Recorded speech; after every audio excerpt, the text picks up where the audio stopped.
તો રામ રામ ને સીતારામ ડાયરા ને માતાજી હવના હારાવાના કરે આ વાક્ય બોલતાની સાથે જ અમારા કાળુભાઈ જય બજરંગી ફેસબુક પેજના અમારા કાળુભાઈ યાદ આવે તો આ વિડીયો સ્પેશિયલ અમારા કાળુભાઈ માટે કે એમનો જે લાખ રૂપિયાનો સમય કિંમતી સમય જે બગાડીને પક્ષીની સેવા કરે છે, ઝાડવા રોપે છે, એમને 100 સલામ.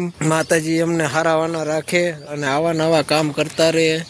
તો જો આપણે કામ કરવું હોય તો આપણી પાસે સમય નથી હોતો ને એ એમનો એવો કિંમતી સમય બગાડીને જે આવી સેવાના કાર્ય કરે છે અને સરસ મજાનું કામ કરે છે, ઝાડવા રોપે છે. તો આપણે એમને સપોર્ટ કરવો પડે. આપણે એમના દરેક વિડીયો જોઈ છીએ અને એમને દરેક વિડીયોમાં લાઈક કમેન્ટ શેર કરવી છીએ.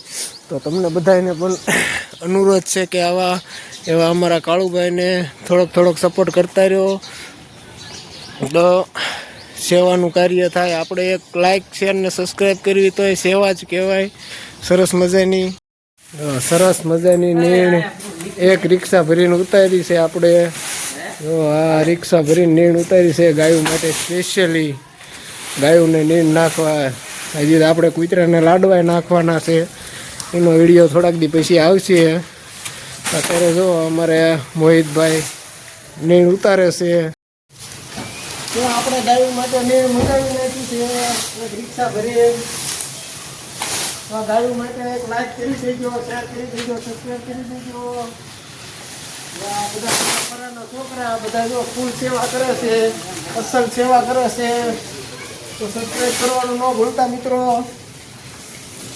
અને લાઈક કરવાનું. આ છે પ્રદીપ. હા, પ્રદીપભાઈ. ઓલો છે સંદીપભાઈ ઓળખ્યા. અને આ વશરમભાઈ. હા, જો આપણે નીર મંગાવી નાખી ગાયોને નાખવાની થોડી ગોળકો નાખી કોમનમાં. હજી બીજી થોડી મેં કીધું બગાડે નહીં એટલે થોડી નાખી. નકર એક ખામટી નાખી દેવી તો પછી જાજી બગાડી નાખે એટલે એ ખામટી ન નખાય. થોડી નાખી ને તો બગડે હોય છે અને ગાયોના મોઢે જાય. અમારા મોહિતભાઈ, પ્રદીપભાઈ ઓળખ્યા, સંદીપભાઈ ઓળખ્યા.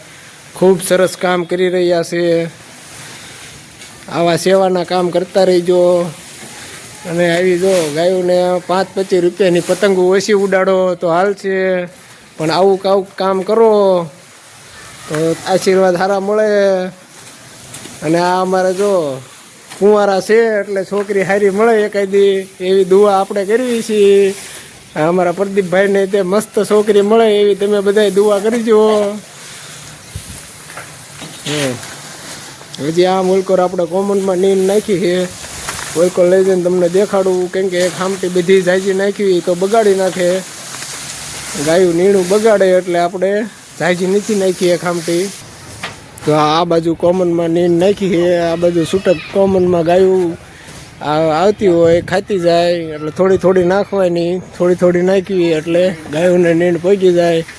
આ છે આ બાજુ અમારે પડખે ચબૂતરો. અહીંયા અમારે ચકલાને નાખવી છે અમે ઘઉં ચોખા. અને આ અમારા હનુમાન દાદાની મઢી. જો ખૂબ સરસ ગાયું નીણું ખાઈ રહી છે. નીણ જો હવે હળવે 3 ગાયું થઈ ગઈ છે. હવે હમણાં હળવે ગાયું આવશે, ચાલુ થાય છે ગાયું હમણાં આવવાનું હળવે. એટલે જો આ ગાયું આવી ગઈ છે. અને જો આપણે આ બાજુ પાણીનું કેરબોય ભરીને મૂક્યું છે, ટીપણું પાણીનું. ગાયું પીવે પાણી તો ખૂબ સરસ સેવાનું કામ થાય. અને આવી સેવાનું કામ થતું હોય તો તમારે લાઈક શેર ને સબસ્ક્રાઈબ તો તમે કરી જ શકો. તો લાઈક શેર ને સબસ્ક્રાઈબ કરી દીજો. લાઈક શેર ને સબસ્ક્રાઈબ કરવાનું ન ભૂલતા. જો કોમળ પ્લોટમાં આપણે નીંદ નાખી દીધી છે અને ગાયું ખાય છે. અહીંયા આપણે પાણીનું ટીપણું ભરીને મૂકી દીધું છે.